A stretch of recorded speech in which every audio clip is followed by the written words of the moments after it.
Hey y'all, I'm April. And I'm Caroline. And this is your Bloody Happy Hour. Caroline, are you ready for this? This is your newest guilty pleasure. It's the bloodiest part of your week. Did we say something about it also being happy hour? Show did. Because we about to be sipping on some murder. Bloody Happy Hour.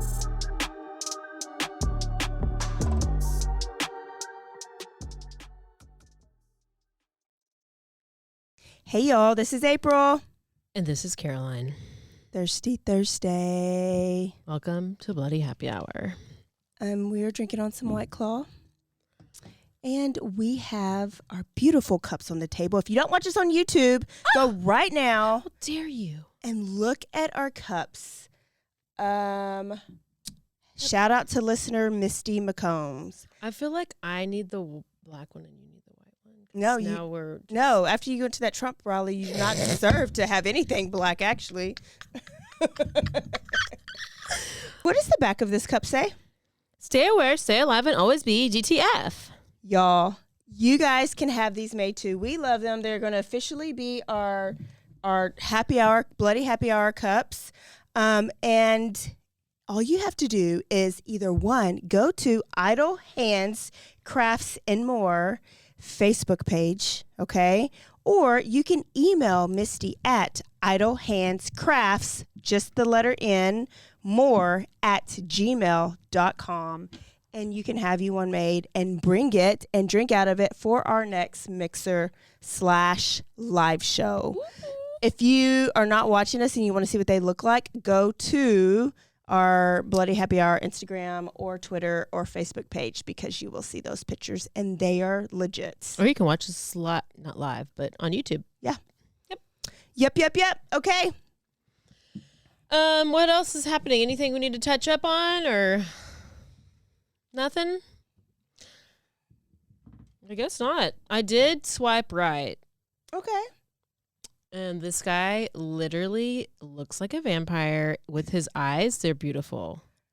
Oh. Then he was like, well, do you want to go? He sent me a screenshot of some trails in Cameron Park. Oh, shit. And so I was like, oh, my gosh, this guy's beautiful. And then he said, he's like, I like mountain biking. We could go mountain biking Cameron Park. And I was like, oh, hell, you trying to murder me?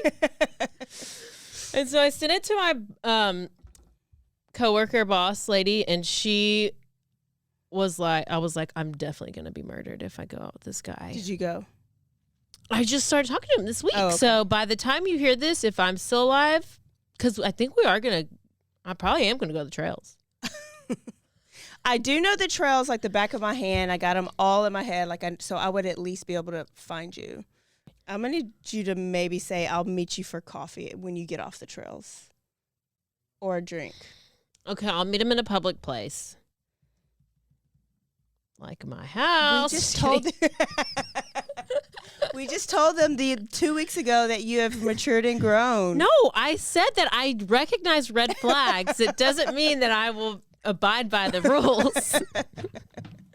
I will try.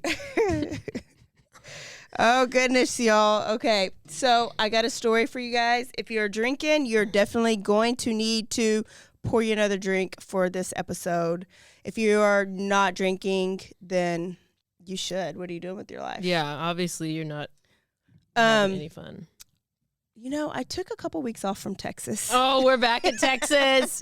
Pretty soon you're going to be reporting on my murder. It'll be like, oh, body found in the woods on Cameron Park Trail. I don't know how I just keep getting lured back to Texas, but I did. It's fine. But I was supposed to tell this story because you'll find out in a minute. And this is going to be a quickie because there's not a lot of information on this story. Ooh, yeah. So I kind of finished it and I was like, ooh, I got so many questions, but there's just not a lot of information out there. Yeah. But what there is a lot of footage. I love footage. Videos and confession tapes. And so get ready. Let's meet a guy named Kevin Davis. Okay? Sounds like a movie star. We're going to Corpus Christi, Texas. Oh. I used to live there, so I was really interested in this. Oh. So I'm going to say trigger. What episode is not trigger? I know. So, but I don't want you to tell you what the triggers are because I don't want to scoop the story. So if you're a first-time listener and you don't like details and you don't like explicit and you don't like hearing all the gory stuff, this is probably not the podcast for you. Or we'll tell you where to fast forward. I don't know. Or if you love it, then this is the episode for you because Caroline and I love the details. I do. Let me introduce you to Kevin Davis. He was born in 1955, and his mom's name was Kimberly Hill. There's not much information about his dad. All we know is dad left him at a young age. Mom was a single mom. He left Kevin at a young age. Now, I was like, looked at a picture of Kevin, and it does look like he is half black or half something. He's biracial, but mom is white. So then I was like, way to go to be the stereotype black dad. Yeah. To just leave, when they're pregnant, but he gone. So maybe that's a red flag. We'll see later on. Dad leaves at a young age. Kevin also has a sister. She was about 6 years older than him. And they live in Corpus Christi. Now, right now, at the time that we're about to talk about, Kevin and his mom live together in a 2-bedroom apartment in the Windrush apartment complex. All you Corpus Christi listeners, and it's apartment 1707. Oh. Kimberly was a hospice caretaker. So they never said nurse, so she was probably one of the ones that kind of comes at the end and helps them have a happy ending, I guess. Yeah. She was described by both kids, Kevin and sister Desiree, as a great mother, the world's best mother, and she did anything and everything that she could for her children. Oh, okay? That's so nice. Kevin, though, was described as bizarre. Bizarre? He an wasn't... outcast. Oh. A loner. Oh. Very awkward. Socially awkward. And as far as grades, he was just like a mediocre student. He was good at English, but like everything else was like, C means continue on. And kind of sounds like me a little bit. Bizarre, mediocre student. He was not involved in any sports or any clubs in school. He just kind of like went to school and went home. No, it's not me. And that's really all we know about Kevin's childhood. Is that it was just him and his mom and his sister, and dad left. Just kind of... Yeah, that's it. Normal, little under the radar. Yeah. So let's go to March 27th, which when I found this story, guess what date it was? March 27th. March 27th. Oh, my God. And we're in 2014. Okay. Kevin is 18 years old at this time. Mm-hmm. Now, on this day, for some reason... he's still in school. He's about to graduate. He had just... I guess if it's March. But I think he was done, so maybe he's an early graduate. Not important. Yeah. Because I wondered too, and I really couldn't find it. Yeah. So Kevin was contemplating suicide on this day. Oh. He said that he was bored with life. He did not like life. He did not like people. And he was just tired of living a mundane life. He needs some excitement. He needed some excitement. He gives himself some excitement. Oh. Mm-hmm. Okay. So he decided to ask his mom for permission to kill himself. Oh. Okay, well, he's thoughtful. So at first, she was caught off guard and distraught. Clearly. By his request. Yes. But then he later says that she was just like, you know what? You're a grown man. I cannot control your actions. And if you did it, I would just have to deal with it. I'm going to need you to not say that. I know. That is. Go call a psychologist or go take him straight to the department. Alert. Mom of the year. What the hell? If anybody If my dog came up to me and told me he was going to kill himself, I'd be like, what the hell's wrong with no, you better not.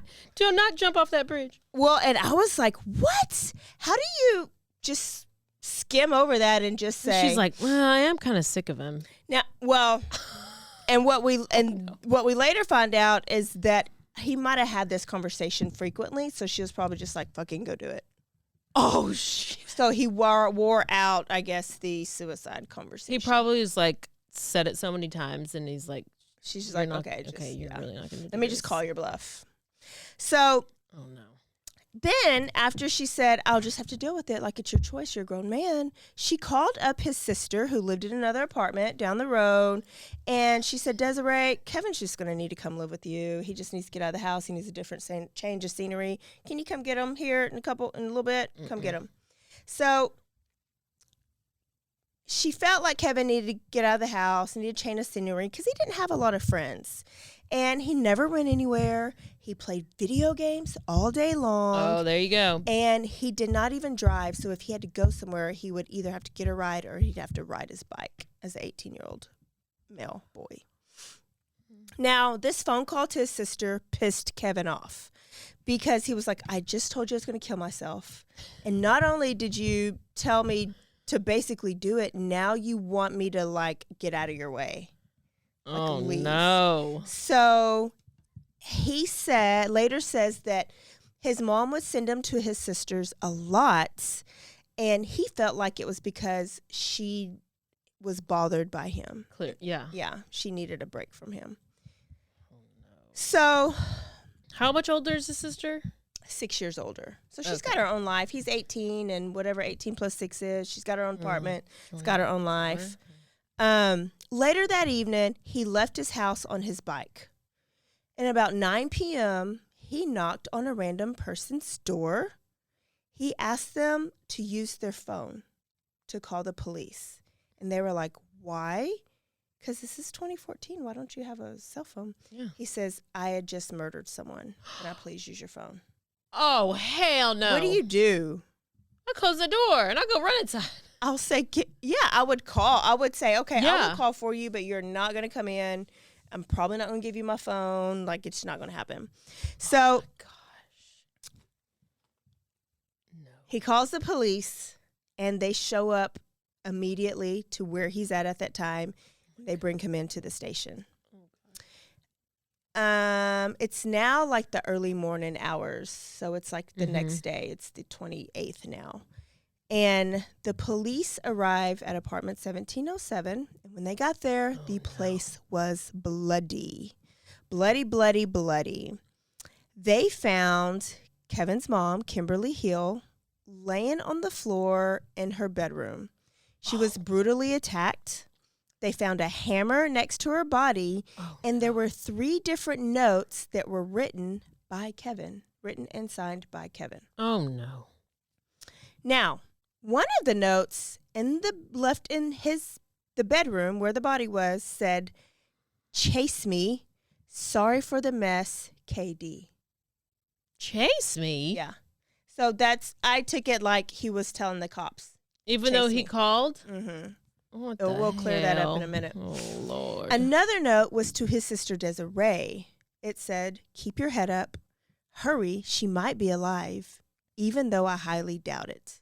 KD." So he wrote a letter to Desiree because remember Desiree was supposed to come and pick him up to go and stay with her. I guess she never did. So he thought Desiree was going to be the first person to discover his mom's body.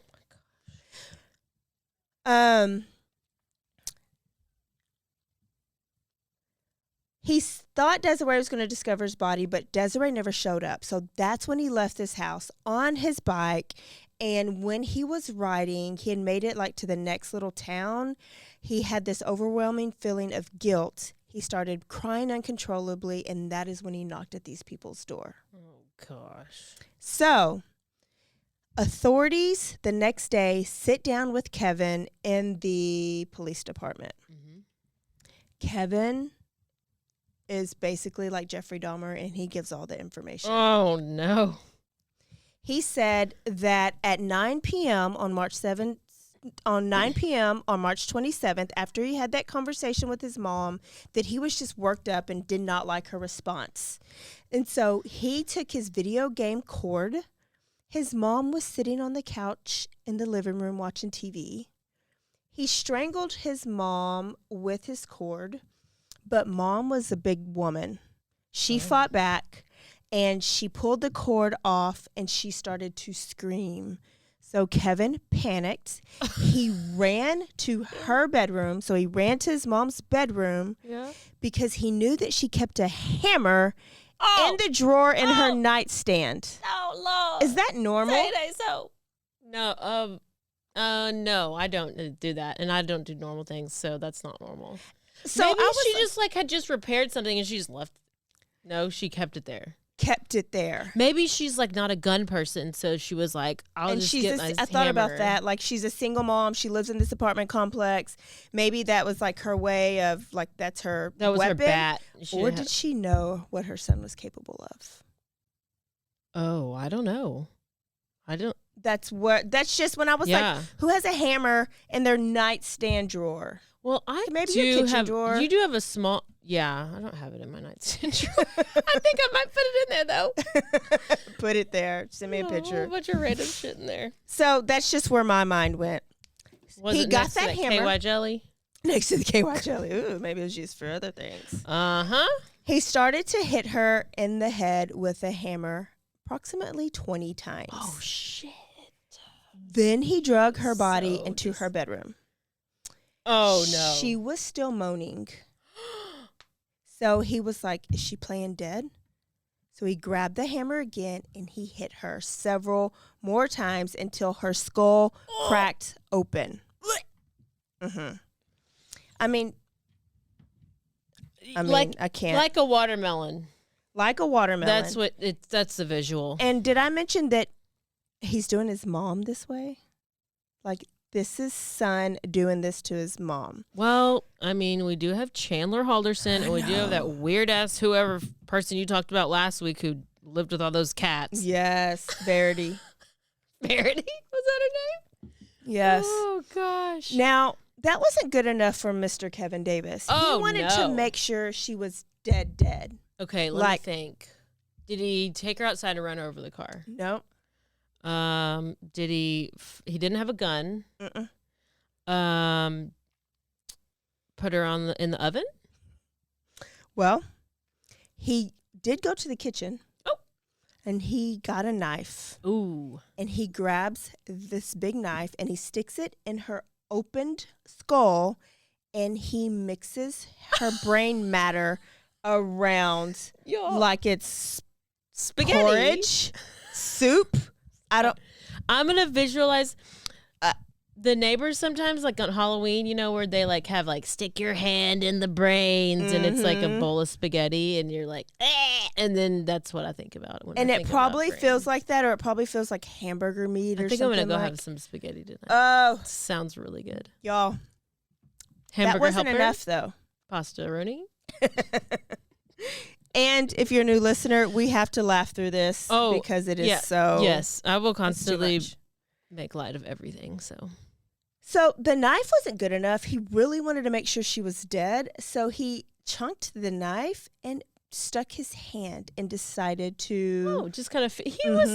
Maybe he was trying to be an autopsist. He was fingering her brain.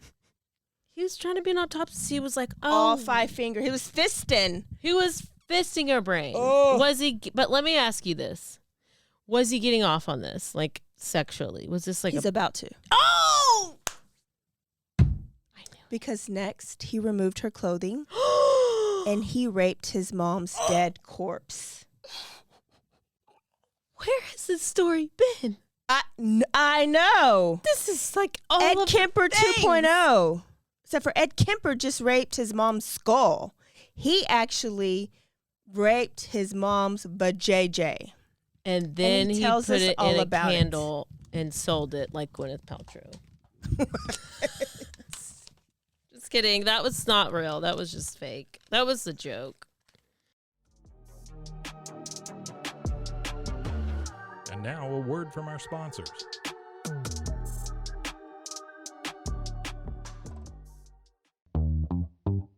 Hi, and welcome to Bustles and Bangers with your hostess, Rachel and Christopher. I love it when you say my name.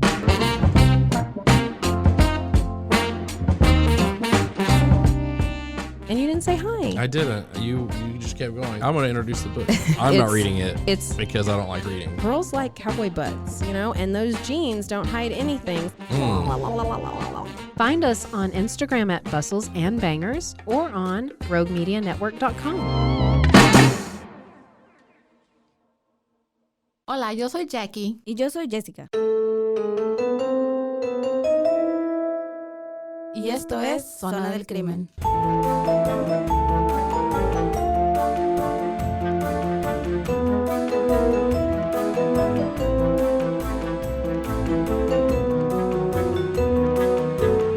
Un podcast donde hablaremos sobre casos de crímenes reales Y eventos impactantes que han quedado marcados a través del tiempo. Recuerden que nos pueden seguir en Facebook, Instagram o donde escuches tus podcasts favoritos.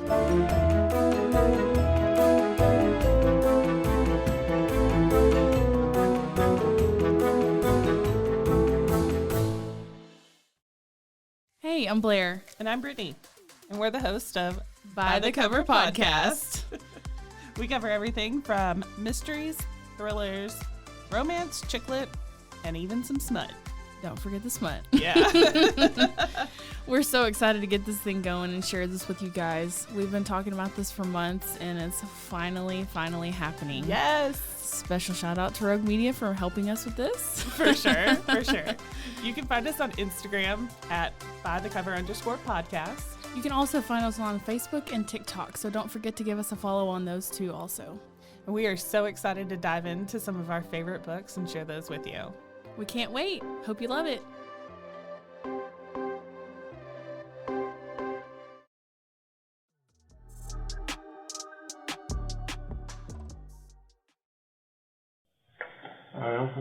Saying earlier, you've talked to some people, you want to get some stuff off your chest. We're here to listen to you. Why are you here? What happened? And tell us what happened. Well, has anybody gone to the house yet? Do you really? We know what happened. We have, but we want to hear The beginning, man. What caused all this? Well, the very beginning, I asked my mother for permission to die, or rather kind of commit suicide, the sort of beating around the bush sort of thing. Mm-hmm. Because, well, that doesn't really matter why I wanted to kill myself. Sure it does. Tell us. I'm bored with life. I don't like life. I don't like people. I don't like living it, basically. There's really anything depressing about it. It just is what it is. And so I wrote the note. I did. When did you write the note? Around 6-ish, 7-ish. Today or yesterday? Yesterday. Okay. That's in the afternoon or morning? Afternoon. Okay. And then what happened? And then Did you get upset with it? Well, no, actually. I molded over. And then on a whim, actually, I turned it over, wrote a plan to kill both my mother and my sister, quite frankly, because that's always been a thing of mine. I'm a bit of a pervert. Yeah. Is it like a fantasy thing? It is, actually. So, that didn't act. The best laid plans never work out, apparently, or at least the one scribbled on a piece of paper, because she had decided she was sick of this stuff, and she was going to go send me to live with my sister again. And so I kind of leapt off in a fury and just did it right then and there. Okay. You did what? Well, I tried to strangle her with a cord, a ripped cord from a video game console controller. That didn't work, huh? What was this that you tried to strangle her? She was sitting on the couch watching TV. Okay. That didn't work out too well. She started screaming, and so I went to her room, opened a drawer at the very bottom to the right.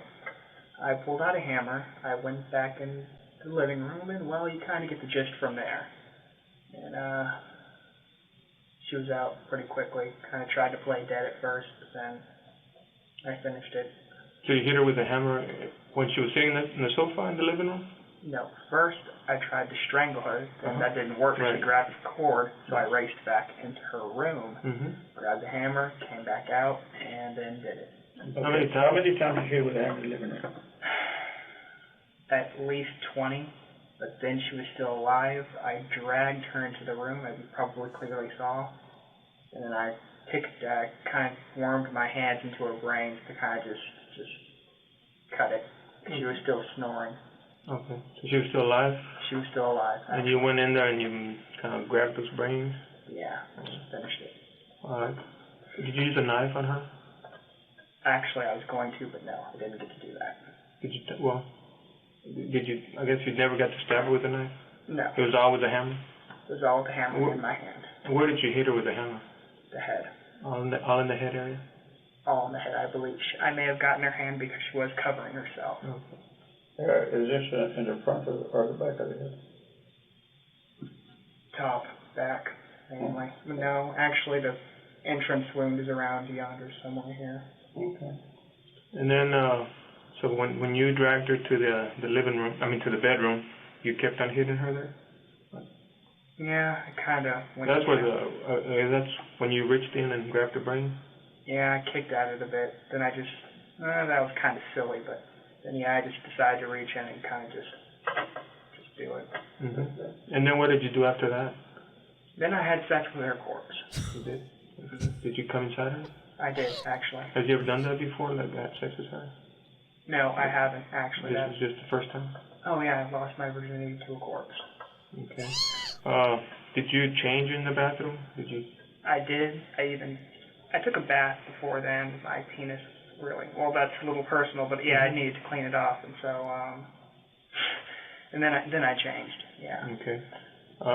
How about your sister? What's your sister's name? Desiree Hill. Is she okay? She is okay, yeah. Okay. Where should Okay. Okay. Do you see how he just grazed over? And the police was like, did you come in her? Yes, I did. Have you ever done that before? No. I lost my virginity to my dead mom. Wait, what? Okay. What? Take a drink. I'm out. I need another one. I don't even know where they are. So after he raped his dead mom's corpse, he said he ran him a bath. So you got blood. I have an issue with this. I'm not a bath person. It's gross to me every once in a while. Oh, I love a bath. But you already bathe in your own filth, but now you got dead brain and blood all over you, and you still crawl your butt in a bathtub? After he just massaged his mom's brain and had sex with her? What? That's the last thing he cares about, I think. I don't know why he's in a bath. He's probably just exhausted. Yeah. He's like, let me just get some eucalyptus and throw that in here. Gross, Kevin. Gross, Kevin. So I said 3 letters at the beginning of the story. That third letter, he detailed how he had always planned to kill his mom and his sister. And that's why the police at the end ask about his sister, Desiree, if she's okay. Now, his plan when the murder was happening and after his bath is that he was going to leave his mom's house, ride his bike to his sister's house, and kill her. But he was just real spent, like you said. He was just out. He was like, man, that took a lot out of me. And he just decided he was just going to run. And he was like, I've had enough killing for the day. I cannot believe he was a virgin. He was a virgin. Please Google what he looks like. Oh, God. What's Kevin Durant? What's his name? Kevin Davis. Davis. Okay. And so that's when he started crying. So instead, he ran. He was like, I'm just going to run and see how far I can get. That's why he said, chase me. So he rode to the next town over, ditched his bike, walked on the railroad a little bit, and then planned to get on a Greyhound bus. And that's, yeah. Do you see why he's still a virgin? But that's his mom? And that's his mom. And he was going to get on the Greyhound bus, but that's when he lost it and decided to call the police instead. Did he have any diagnosis of stuff before this? So is he a school There was no disabilities in the school records. He is funny looking, he is funny, y'all. Yeah, this guy is funny looking. He looks evil. He puts me in the mind of the kid that killed the teacher in the bathroom and like willed her body. You did that story. Yes. That's who he puts me in the mind. Yeah. So during the interview, you can watch this whole interview. It's on YouTube. They actually call the sister and they leave a voicemail for the sister because during this time, like the sister still doesn't know like what's going on. They asked him later on in the interview if he felt sorry. We might as well leave these on because I got more. Okay. If he felt sorry for what he did to his mom. And let's hear his response. You feel sorry you did this to your mom? In a way, yes, but I wouldn't take back what I did. It's strange, really. I did love her. In a way. Has she been mean to me? Oh, no, she's been the best mother. Okay, so she is nothing that she did? Oh, absolutely nothing, no. If I was to ask you, what did she do to deserve this, what would you answer? Absolutely nothing. I'm a Terrible cruel, person. disgusting person. Yeah, basically. How'd you come up with the idea to kill her and have sex with her? How did I come up with it? Yeah, was it? It's been a developing Just, idea. My brain. But you haven't gotten ideas from games or videos, or you're not into that? Some of those dark games? Some things inspired me, but they did not necessarily plant the seed. You get me? They didn't plant the seed, but they did egg me on, rather, I guess. Is that the books you've been reading? Not necessarily. I watched them. I recently got into watching some foreign movies, creepy stuff, not necessarily mainstream horror, the kind of stuff that you keep away from. Oh, okay. So are you into witchcraft? Anything like that? No.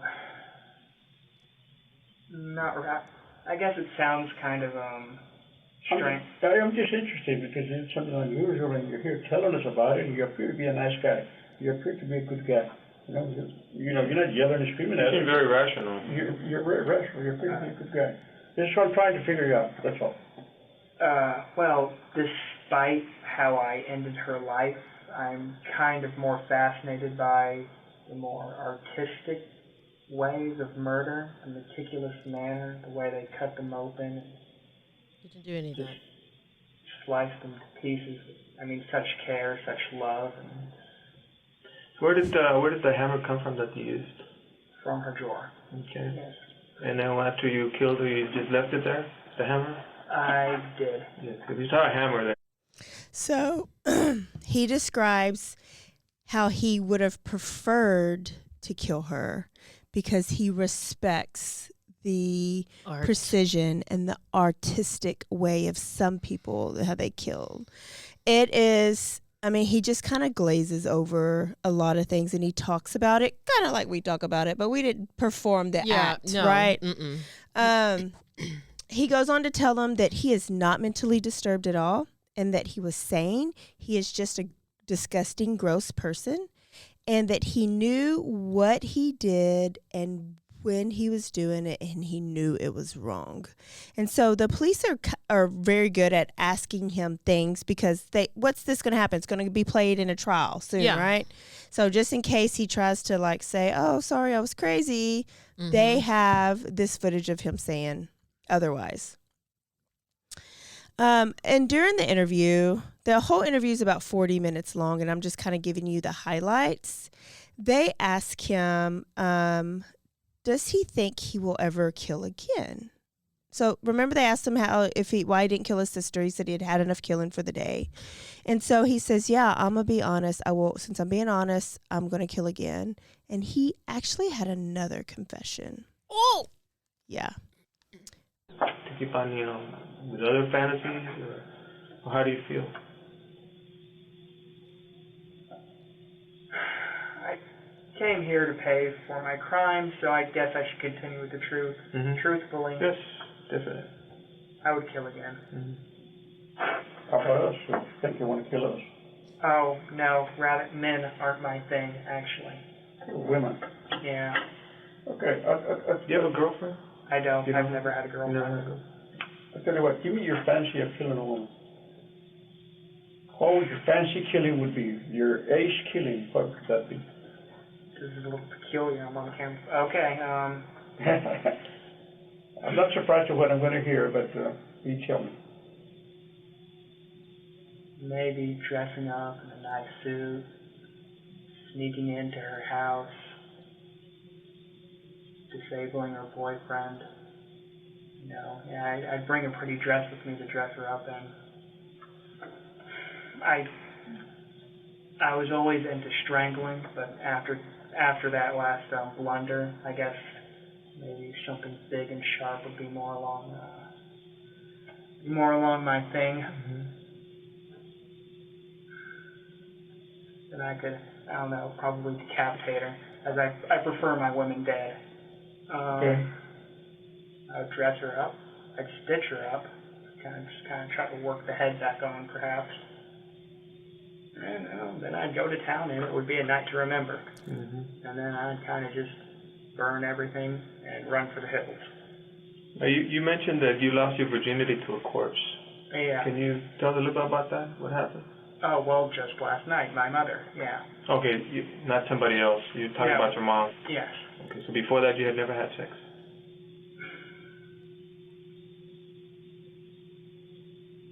Well, I guess since I'm being quiet about it, I might as well tell you now. And it's on the note too, the PS part. We used to have a gray cat named Claire. Oh yeah, Beastiality is a thing of mine too. Now you know. And so I strangled it, I drowned it, and then I cut it open, and you know the rest. You kind of get the rest. You had sex with the cat, with the dead cat? Yeah, ripped it open, stuck it in there. Yeah. You ever had sex with a live person? No. No. So that your thing, having sex with a live person, that doesn't turn you on. It's dead thing, dead persons, dead animals. That's what turns you on. I don't necessarily mind. I don't have standards or morals. Body's a body, and in the end, it's a piece of meat. I guess it's harsh to say, but but no, I don't necessarily mind. How about the idea of hurting yourself? Do you have the same idea now? Huh? Do you have the same idea that you want to hurt yourself, commit suicide? No, it's over for me. I'm just gonna face the music. Whatever happens, happens. Yeah. Sex with a dead cat was not on my bingo card. That was not on my bingo card. Wait a second. Oh God! First of all, Claire, he lost his virginity to Claire. Hang on, let me grab my holy water. I need to sprinkle it. Okay, so first of all, I feel like he's like making all this up. Like I feel like he's just wanting to be profound and like, oh, I would cut her open and then I would stitch her up and I would put her decapitate her and put her head back on. And he's wanting to be some notorious and like saying all this stuff. But he didn't. He impulsively did a. But he did a shitty shitty, with the hammer, and you're not smart enough, or you're just lazy, or. What serial killers did you hear? Did you think of when he was describing what he wanted to do? All the big ones. Brodus, he would dress up his people, right? He dressed up his women in like nice dresses. Decapitation. So I guess that's a little bit of Kemper. Yeah. Did anybody sew their heads back on? I guess that would be some Ed Gein. He would sew fake faces onto people. Ed Gein. Anyway, so you could tell I'd been watching some stuff, and then he was picking the worst parts of what he thought. What the cat? So I bet you literally fell out of you were driving your car and you fell out of your car, rolled, ran yourself over, and then had to revive yourself because you died so hard. He strangled the cat. He drowned the cat. Then he cut it open and went to town. How about how he described the dead corpse? Then I would go to work and it would be a night to remember, doing the dead woman's body. That was part of the thing where I thought he was malingering. What? I learned big words when I'm in trial. Trying to sound bigger than he is. Yeah, feigning, just like making it up to sound cooler or to sound better. Like I feel like he was just he was just saying those things because he thought he wanted to be like that, but he never would have done that because he went to this easiest target, his mom, who he lived with. Yeah. He didn't even like try to like. He didn't hunt anybody out and didn't have like prepare things. Like he was never going to be. I think he wanted to be a big because even if his mom was the ultimate person he wanted to kill, I don't even think he really wanted to. Like you said, she was great. There was no reason for doing that. Like he didn't like fantasize about that. He did fantasize. He said he had started fantasizing about it in his preteens, so 13, 14ish. And so they asked him if he had ever got any mental help, like talked to a therapist or anything. And he says, no, I just chalked it up to that. That's just me and that's my personality. So that's just who I am. He never really knew that he was going to act on it that night. He just did. He was like, tonight's the night, like it's now or never. That is just the wow. He had to do the most. He did the most. It lets me know that like evil is real. Like Kemper, it's like, okay, his mom was horrible to him. I can see why he would want to kill his mom, right? But like supposedly, according to both of the kids and the people around them, she was a good mom. A decent mom. And so what's the function behind your behavior besides you're just purely evil?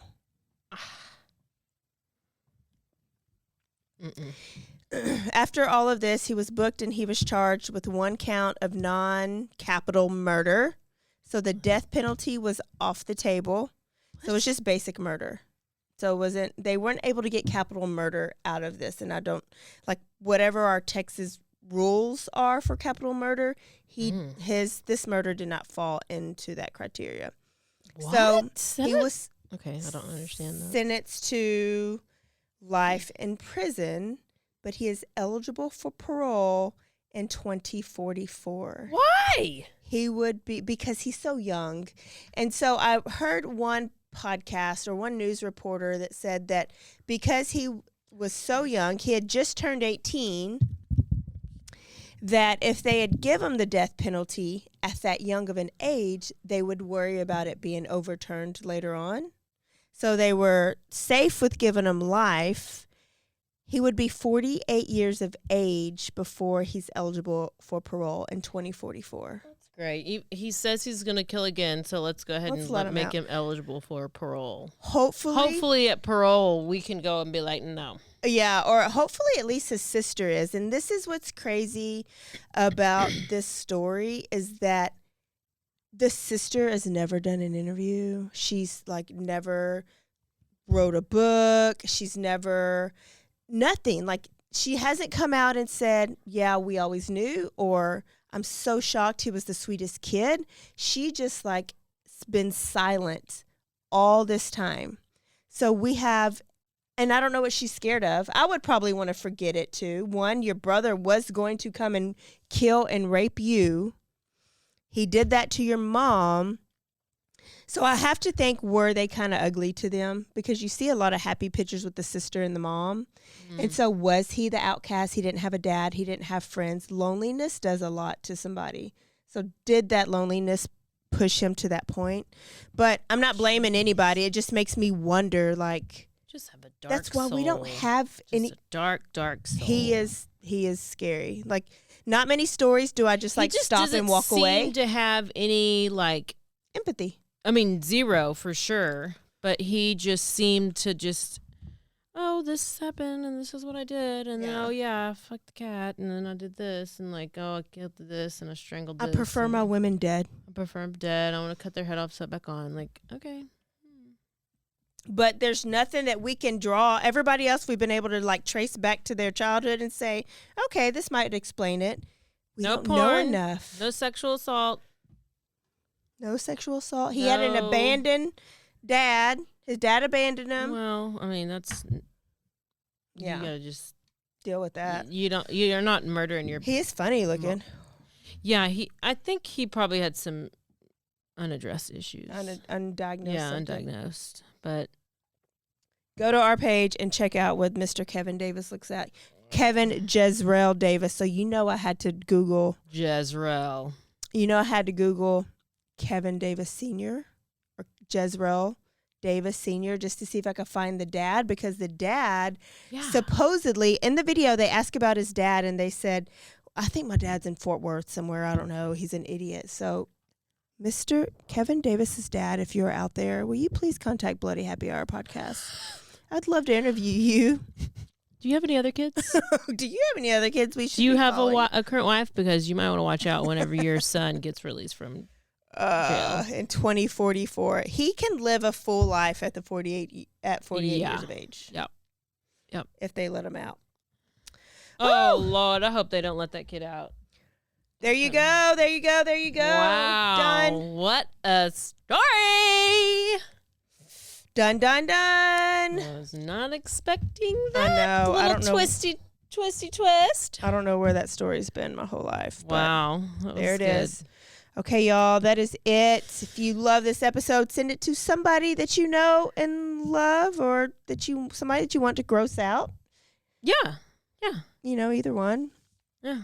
And if you're listening on the Spotify app right now, scroll up to the top and push one of the stars and go ahead and rate us. If you're listening on the Apple Podcast app right now, go push us a star and then give us a review. Write one in there and we will read it next week. Don't forget to stay aware, stay alive, and always be DTF. Always, always, always. Bye.